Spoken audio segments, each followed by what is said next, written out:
এই সোভিয়েত বাবুর্চি তার সৈনিকদের জন্য খাবার রান্না করছিল।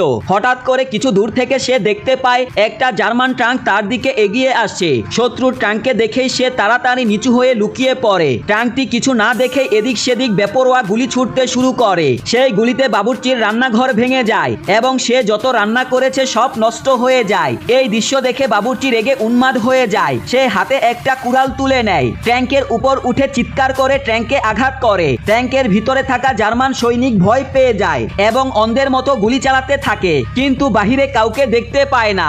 বাবুর্চি ঠিক মেশিন গানের সামনে বসে কুড়াল দিয়ে মারতে থাকে।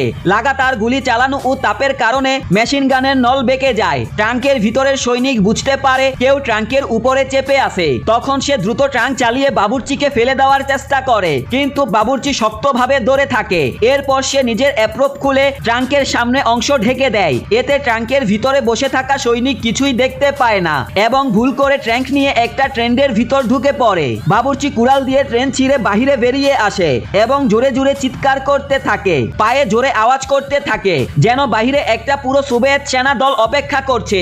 এরপর সে অনেক শুকনো ঘাস জ্বালিয়ে দেয়, যার ধোঁয়া পুরো ট্যাঙ্কের ভিতর ভরে যায়। ভিতরে বসে থাকা জার্মান সৈনিক ভয়ে কাঁপতে থাকে। তখন বাবুর্চি চেঁচিয়ে বলে, ট্যাঙ্কের ভিতর গ্রেনেড ছুড়ে দাও। এটা শুনে সৈনিক আতঙ্কে পড়ে যায়। সে তাড়াতাড়ি ট্যাঙ্কের ঢাকনা খুলে বাবুর্চির সামনে আত্মসমর্পণ করে। বাবুর্চি তার উপর বন্দুক তাক করে তাকে বন্দী করে ফেলে। যখন জার্মান সৈনিক পিছনে তাকায় সে হতবাক হয়ে যায়, কারণ সেখানে কোনো সেনাবাহিনী ছিল না, ছিল শুধু একজন বাবুর্চি। কিন্তু তখন অনেক দেরি হয়ে গেছে।